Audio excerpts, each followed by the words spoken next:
Hello friends, जय माता दी। दोस्तों, आज हम बात करेंगे कि रविवार, एकादशी और द्वादशी, अमावस्या, संक्रांति, सूर्य ग्रहण, चंद्र ग्रहण के समय तुलसी के पत्तों को क्यों नहीं तोड़ना चाहिए, साथ ही उनमें जल क्यों नहीं अर्पित किया जाता।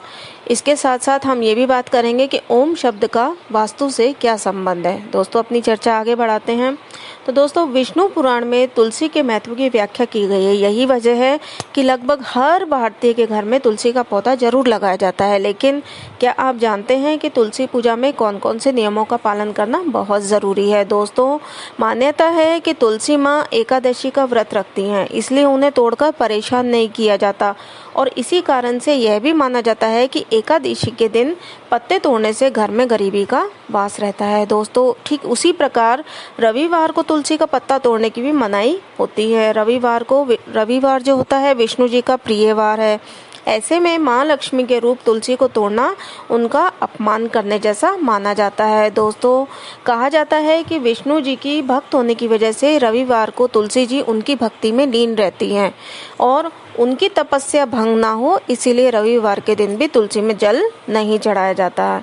दोस्तों, कई स्थानों पर तो कर्रावार होने की वजह से मंगलवार को भी तुलसी नहीं तोड़ी जाती है। दोस्तों, तुलसी का पत्ता बिना स्नान किए तो कभी भी नहीं छूना चाहिए। शास्त्रों के अनुसार यदि कोई व्यक्ति बिना नहाए तुलसी के पत्तों को तोड़ता है तो ऐसे पूजन में ऐसे पत्ते भगवान के द्वारा स्वीकार नहीं किए जाते। दोस्तों, शास्त्रों के अनुसार शिवजी जी, गणेश जी और भैरव जी की पूजा में तुलसी नहीं अर्पित की जाती। दोस्तों, वास्तु अनुसार तुलसी हमेशा घर के उत्तर और पूर्व दिशा में ही लगानी चाहिए। दक्षिण दिशा में रसोई के घर के पास भी तुलसी का पौधा नहीं लगाना चाहिए। दोस्तों, पौराणिक महत्व के से अलग तुलसी एक जानी मानी औषधि भी मानी जाती है, जिसका इस्तेमाल कई बीमारियों में भी किया जाता है। दोस्तों, दरअसल जब भगवान श्री कृष्ण की पूजा की जाती है तो उसमें तुलसी का होना बहुत ज़्यादा ज़रूरी माना जाता है। तुलसी के बिना उनकी पूजा अधूरी रह जाती है। हर घर में तुलसी का पौधा सुख, समृद्धि और घर के वातावरण को शुद्ध बनाए रखने के लिए बहुत उपयोगी माना जाता है। दोस्तों, कहा जाता है घर में किसी भी बुराई को दूर करना हो तो उसमें तुलसी जी का पौधा बहुत कारगर होता है।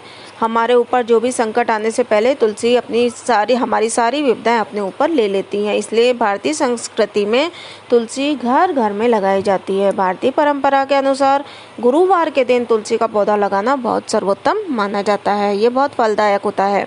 दोस्तों, तुलसी जी के पौधे को घर के बाहर नहीं बल्कि घर के आंगन में ही लगाना चाहिए। इसे लगाने से इस तुलसी को पौधे को लगाने का सबसे सर्वोत्तम महीना कार्तिक का माना जाता है। अब बात करते हैं ओम की। दोस्तों, ओम शब्द में पूरा ब्रह्मांड निहित है। ओम शब्द के उच्चारण मात्र से ही बड़ी बड़ी कठिनाइयों से मुक्ति मिल जाती है। दोस्तों, सृष्टि के आरंभ में एक आवाज़ गूंजी, ओम, और पूरे ब्रह्मांड में इसकी गूंज फैल गई। इसी शब्द से भगवान शिव, श्री विष्णु और ब्रह्मा जी प्रकट हुए। इसीलिए ओम को सभी मंत्रों का बीज मंत्र भी माना जाता है। ध्वनियों में एवं शब्दों की जननी भी कहा जाता है। दोस्तों, ओम शब्द अ, उ, म तथा चंद्र से मिलकर बनता है। सभी प्रकार के वास्तु दोषों को दूर करने के लिए इन अक्षरों का प्रयोग किया जाता है।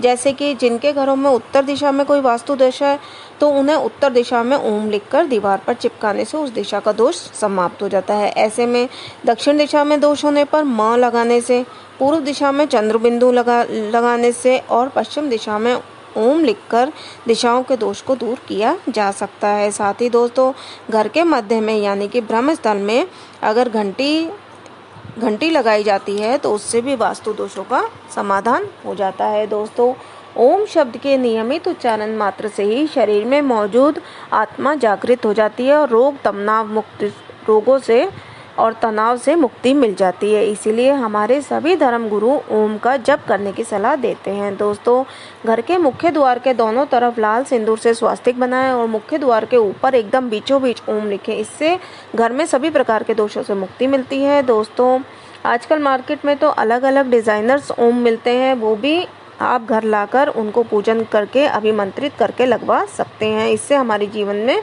सारी परेशानियां दूर चली जाती हैं और घर में पॉजिटिविटी का माहौल बनता है। दोस्तों, हमारी आज की वीडियो में इतना ही।